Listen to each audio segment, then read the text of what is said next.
Bonsoir, bonjour à ceux qui Bonsoir. nous rejoignent.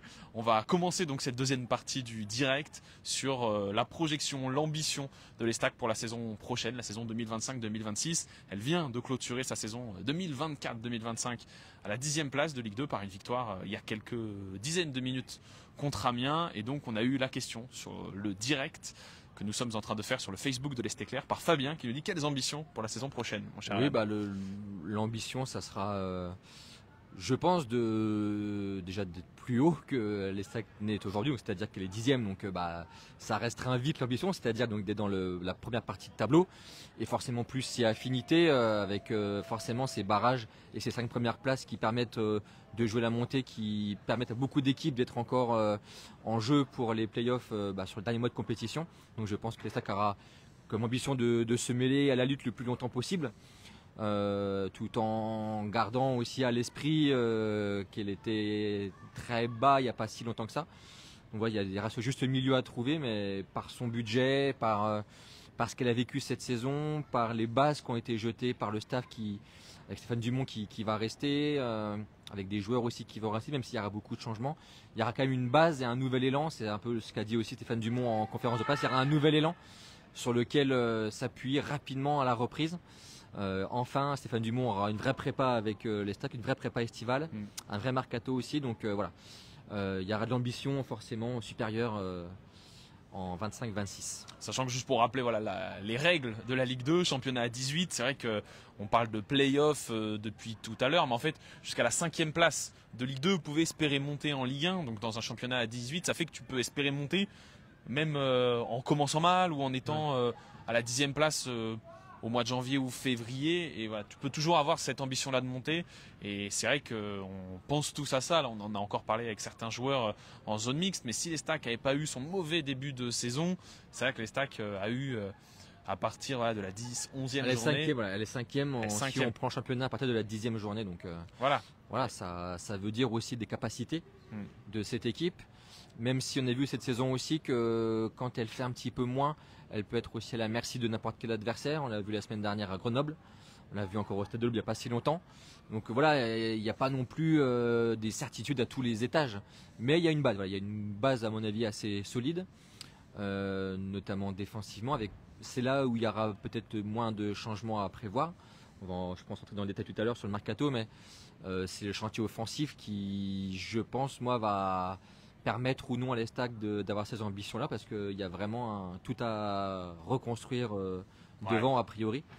Donc voilà, ça va être le chantier, et je pense que ça va venir de là ou pas, que l'Estac réussira sa saison ou non, d'avoir un numéro 9, un vrai numéro 9 qui marque des buts, retrouver des ailiers si les deux partent aussi efficaces que Saïd et Herrier, de la créativité un peu plus au milieu de terrain. Il y a beaucoup de choses encore à améliorer, les coups de pied arrêtés. Est-ce qu'un joueur comme Diaz, s'il reste, refera une saison comme ça? Monfray, est-ce qu'il peut aussi refaire une saison comme ça? Forcément beaucoup de points d'interrogation qu'on ne pourra pas aujourd'hui répondre, mais voilà, ça sera intéressant à suivre en tout cas. Parce que on peut peut-être faire la liste. Alors je sais pas si j'ai pas pris de notes, mais il y a 10 joueurs en fin de contrat. Ouais, et puis des joueurs, alors à la fois des importants et non, parce qu'il y a des joueurs qu'on voit plus, comme Tarat, par exemple, on voit plus Mehdi Tarat qui est en fin de contrat. Tarat, Ryan Fache, Tom Akpakoun, qu'on voit vraiment plus. Des joueurs qu'on ne voit plus, Corentin Michel aussi. Corentin Michel, ouais. Par contre, il y a pour moi 2 points d'interrogation sur les fins de contrat, c'est Depréville et M. Changama. Ouais. Alors Depréville, il est dans sa meilleure période troyenne actuellement. Ouais. C'est peut-être l'homme des 2 derniers mois côté troyen. Est-ce que ça justifie ou pas le fait de le prolonger à l'Estac? Mon avis personnel, c'est peut-être méchant à dire, mais je pense qu'il faut du nouveau à ce poste-là. Est-ce qu'il acceptera de repartir sur le banc ou pas? Donc je pense qu'il faut du renouveau, et surtout plus costaud et plus fiable dans la performance et dans le côté aussi athlétique que Depréville. Ripard, est-ce que l'Estac lui offrira un an de plus, sachant qu'il est blessé? Il est en fin de contrat. Ça me paraît compliqué. S'il l'a pas encore eu là, je le vois mal l'avoir dans les jours qui viennent. Et Mchangama, là pour moi, c'est là où je suis le plus mitigé. Voilà, je trouve qu'il fait une belle deuxième partie de saison. Ouais, il a été bon. Il est pas flamboyant, mais il est relais de l'entraîneur. Il court, il est actif, il est important dans le vestiaire. Même là, sur un match comme ça, si je peux me permettre, Mathis de Tourbet, donc qui jouait qui a connu sa première titularisation avec les Stacks, à chaque action, chaque frappe et tout, il était encouragé par ses partenaires et notamment par Youssouf Mchangama. Donc il est important dans on sent que c'est un cadre du vestiaire. Et puis moi je le trouve vraiment encore en forme physiquement. Alors c'est souvent le premier arrivé, la dernière partie de l'entraînement. Et pour finir, il y a aussi Boumendes qui est prêté avec option d'achat par Almeria. On lui a posé la question en zone mixte, savoir s'il avait envie de revenir. Alors il dit qu'il a passé une belle saison, qu'il était content d'avoir joué pour 3. Qu'apparemment il ne serait pas contre revenir, mais il a dit qu'il s'y plaisait, mais qu'il n'a pas encore eu de discussion, en tout cas avec les dirigeants. Ton avis à toi? Moi je pense qu'il va rester un an de plus, parce qu'encore une fois c'est un latéral droit fiable de Ligue 2. En fait, la question est, c'est un latéral droit fiable de Ligue 2, mais est-ce que tous ces joueurs-là, on parle même de Monfray, de Mendes, même de Flipono, moi que j'aime bien aussi. Et Flipono qui est en fin de contrat aussi. Il a 6 mois. En tout cas, il avait signé pour 6 mois. Est-ce que tous ces joueurs-là, en fait, pour jouer encore le haut de tableau, est-ce que c'est suffisant? J'ai envie de dire oui, mais vraiment en ramenant des valeurs ajoutées un peu à tous les postes et notamment devant, quoi. Parce que devant, du coup, on peut peut-être parler des autres joueurs, mais on l'a dit, de Préville en fin de contrat, Ripard en fin de contrat, Dong qui est en fin de contrat aussi, on l'a pas cité, mais qui a déjà signé à Augsbourg. Irié qui a déjà signé aussi en Allemagne. Irié en Allemagne, Saïd. S'il y a une belle offre, je pense qu'il va partir. Il a fait, je crois maintenant, 3 saisons, 2 ou 3 saisons. Je dirais 2. Je sais même plus du coup. Mais bon, forcément sa saison, on sent qu'il a donné ce qu'il avait à donner à l'Estac. Et est-ce que je pense que il doit aussi avoir des envies d'aller plus haut, et un joueur comme ça, s'il est amené à rester dans l'état d'esprit, est-ce qu'il sera aussi motivé à faire une belle saison? J'en suis pas sûr. Donc, passé ça, il te reste Mathis de Tourbet, donc le jeune joueur qui a signé professionnel il y a quelques jours, et Papi Bnouba et Mounaïm El Idrissi. Les deux neufs qui sont arrivés, Mounaïm El Idrissi qui arrive en janvier. Ouais, c'est pour moi la déception des 2 mercatos, parce que les 2 mercatos, je trouve, ont été plutôt. Le mercato d'été dernier avait été réussi, quand on voit Diaz, Mendes, Sirié, mon frère va pas tous les faire, mais là évidemment sur ce poste-là, il n'y a pas eu de valeur ajoutée. Était la déception de la première partie de saison, et pour moi El Idrissi est la déception de la deuxième partie de saison. Il n'a pas marqué, on le rappelle, depuis qu'il a signé à l'Estac. Sachant que les 2 n'ont pas fait de vraie prépa, donc c'est le seul, on va dire, argument moi que j'ai dans leur poche. C'est que est arrivé en méforme, on l'a vite vu, même s'il a marqué quelques buts, mais il est même plus dans le groupe là. El Idrissi aussi, c'était compliqué pour lui avant d'arriver à 3. Est-ce que ces 2-là avec une vraie prépa pourront avoir leur mot à dire? Je sais pas. Moi, je pense que ni l'un ni l'autre n'a l'étoffe pour jouer vraiment seul en pointe pour un club qui joue le haut de tableau de Ligue 2. Peut-être que je me tromperais. El Idrissi, pour moi, c'est pas un numéro 9 qui peut jouer tout seul. Il a besoin d'avoir du monde à côté de lui, et est-ce qu'il est cramé ou non? C'est pas impossible, quoi. En tout cas, l'avis de Fabien, un supporter de l'Estac, qui est sur le direct avec nous, qui nous dit j'espère que Nicolas Depréville va rester. Dans un autre message, il met par contre El Idrissi doit partir.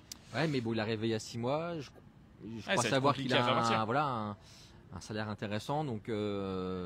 Puis même, vu ce qu'il a montré, il n'y a pas beaucoup de clubs qui vont toquer à la porte. Et puis, malgré tout, je sais pas pourquoi, moi je le verrais bien plutôt sur un côté, El Idrissi. Il peut jouer dans ce registre-là en Belgique, avec son activité, sa générosité, et ça sera un poste où l'Estac aura des besoins. Alors dans un profil un petit peu quand même meilleur à la Soumou, c'est pas une référence, mais dans ce profil-là généreux, un peu maladroit, mais malgré tout qui court, qui se donne, qui fait des appels en profondeur, je pense qu'il peut avoir son mot à dire dans un effectif. Je dis pas titulaire, mais dans un effectif, oui. Par contre, même si apparemment on dit qu'il a un état d'esprit irréprochable à l'entraînement, je pense qu'il faut vraiment avoir des recrues à ce poste-là plus fortes que ces 2 numéros 9 là. J'aurais ça, Soumou, on l'avait oublié dans les joueurs offensifs de l'Estac, il n'est pas en fin de contrat. Il était là. Il était sur la feuille ou pas? Non, il était pas sur la feuille. Non, je pense qu'il faut que ces joueurs-là ils trouvent un autre challenge. Ils ont fait un peu leur temps à 3 et pas montré assez pour qu'on compte encore sur eux vraiment de manière prononcée à l'avenir, quoi. Voilà, j'ai l'impression qu'on a fait le tour en tout cas la partie offensive de l'équipe. Il y a des joueurs comme Boura et Diop qui je pense auront quelques offres. Ouais, mais ils ont montré des bonnes choses. Ouais, par séquence, pas tout le temps. Diop, il a un profil intéressant, je pense qu'il peut être intéressant pour des clubs. Boura, il peut jouer aussi à 4, dans une défense à 4, défense à 5. Ils auront des offres. Est-ce que ça sera des offres de clubs meilleurs que 3? C'est pas évident non plus. Parce que déjà, ne serait-ce qu'en Ligue 2, il n'y aura pas beaucoup de clubs, je pense, qui pourront avoir des belles offres pour des joueurs comme ça. À voir. On n'a pas parlé d'Abdoulaye Kanté aussi. Abdoulaye Kanté, je pense qu'il lui, par contre, il aura des offres. Ouais, c'est quasiment sûr. Même s'il fait une deuxième partie de saison très mitigée, Flipono lui a un peu pris la place par moment. Bah aujourd'hui d'ailleurs, hein, il était sur le banc. Il a été le meilleur joueur du mois d'avril, Abdoulaye Kanté. Il reste très bon quand même, et très jeune aussi. Je sais pas, hein, je pense qu'il y avait peut-être même plus d'offres. Il aurait eu plus d'offres il y a un an s'il s'était pas blessé sur la fin. Là, je pense qu'il aura des offres malgré tout. Là encore, est-ce qu'il aura des offres plus belles, des challenges plus beaux que celui de 3 ? C'est pas dit, quoi. À eux de faire le bon choix. Voilà, j'ai l'impression qu'on a fait le tour de tout l'effectif. Il y aura les gardiens aussi. Il y aura les gardiens, c'est vrai que j'y pensais. Ce qui permet de dire, comme vous l'avez peut-être vu sur notre site internet, que l'entraîneur des gardiens, Johan Lebus, qui était en fin de contrat, ne sera pas prolongé, tout comme l'entraîneur adjoint Toru Ota. C'était un peu l'info du jour sur notre site. Donc il y aura aussi des renforts dans le staff. L'entraîneur de la réserve, puisqu'Alou Diarra aussi ne sera pas renouvelé, donc il y aura un entraîneur de la réserve qui va arriver. Il y aura quand même quelques chantiers ici et là, mais ça sera une intersaison chargée pour les stacks, qui donc reprendra le 19 juin et qui partira en stage le 14 juillet. Voilà, on se projette déjà. Est-ce qu'on sait où ils partent en stage? A priori au Chambon-sur-Lignon, a dit Stéphane Dumont chez nos confrères de Canal 32, là où a déjà été les stacks à maintes reprises en préparation. Donc on y sera aussi certainement. Pour vous faire vivre pas très loin. On essaiera de s'immiscer quelques jours là-bas. Alors on a plusieurs messages. Fabien qui dit... Alors Fabien il nous envoie un lien. Alors c'est quoi le nom, parce qu'on peut pas cliquer sur le lien. Il nous envoie un ailier apparemment bientôt à l'essai. Bon, on vérifiera ça et on vous donnera des infos quand on les aura. Stéphane Soji qui nous dit petit coucou, très beau gosse ça Alan. Félicitations pour votre travail sur les stacks toute la saison. Et on avait un autre message, un autre Alan, pas toi, qui nous dit le top 5, voire top 2, est-il possible de l'envisager, étant donné que Stéphane Dumont pourra compléter son équipe. Top 2, du coup top 2, il sous-entend la montée directe en Ligue 1. On rappelle juste, peut-être que vous n'avez pas vu le classement, mais c'est Lorient et le Paris FC qui monteront directement. Ouais, et puis il y a des clubs de Ligue 1 qui vont redescendre, peut-être Saint-Étienne, des clubs comme ça. Montpellier, c'est sûr. Montpellier, j'y vois un peu couler, je sais pas pourquoi, mais je peux me tromper. Ouais, ça va être compliqué. C'est dur à savoir. On pourra se prononcer, je pense, une fois que le mercato sera fait, qu'on aura un peu le visage de l'équipe. Et encore, s'il y a des jeunes qui arrivent, on ne saura pas forcément leur niveau tout de suite. Je pense que ce qui est sûr, c'est qu'il y aura de l'ambition et le mercato sera fait en ce sens. Il y aura, je pense, aussi une volonté d'avoir une équipe plus robuste, notamment au milieu. Il y a quand même pas mal de profils un peu frêles. Diop, Mchangama. Je pense qu'il y aura la volonté d'avoir des joueurs un peu plus robustes pour aller au combat en Ligue 2, être encore plus régulier, coup de pied arrêté, on l'a dit. Voilà, il y a, je pense, une stratégie pour avoir une ambition bien supérieure dès la reprise. En tout cas, je ne sais pas si vous l'avez vu, mais les éclairages du Stade de l'Aube se sont éteints. On est de plus en plus sombre. En plus, avec le soleil derrière nous, on est de plus en plus sombre. Fabien nous a envoyé le nom de l'ailier à l'essai selon un site. Jacques Diarra. De toute façon, vous avez l'habitude maintenant, si vous suivez les stacks depuis des années, mais chaque fois qu'il y a une rumeur ou une information au mercato, n'hésitez pas à aller sur le site de l'Est Éclair si vous voulez voir si c'est confirmé, si on en parle ou pas. De toute façon, toi, tu seras actif. Tu pars pas en vacances comme les joueurs. Non. Non, t'es pas en vacances. Je pense que j'irai au stage et puis on partira en vacances après, quand le train sera lancé. Tranquillement. Ok, très bien. On a d'autres choses à dire sur la projection de la saison prochaine? Non, peut-être juste un petit mot pour parler des équipes jeunes, puisqu'il y aura un match important là dimanche pour les U17 et U19 qui peuvent encore faire les playoffs, ce qui permet de dire aussi qu'il y a quand même, pour faire une projection encore plus lointaine, qu'on sent là comment que ça prend là chez les jeunes avec des profils intéressants dans ces équipes-là, avec un classement intéressant, même l'équipe réserve. Voilà, on sent qu'il y a une projection même plus lointaine avec le centre d'entraînement qui va arriver aussi dans quelques années. Voilà, ça donne envie de suivre ce club. On en a dit des choses pas très belles sur ce club depuis quelques années. Là, on est à un stade où on a quand même envie que vraiment on voit maintenant la patte City Group, des choses intéressantes, positives, des choses ont été rectifiées par l'actionnaire, avec plus de pouvoir en local. On le voit sur les choix, ne serait-ce que le choix de l'entraîneur qui a été décidé ici à Troyes par le directeur sportif Antoine Siberski. Donc là, on a vraiment envie que ça prenne, quoi, qu'il y ait des choses positives, et on sent, quand on voit ce qui se passe au stade, dans ce groupe, on sent qu'on est à un point là où ça peut basculer du bon côté, on va dire.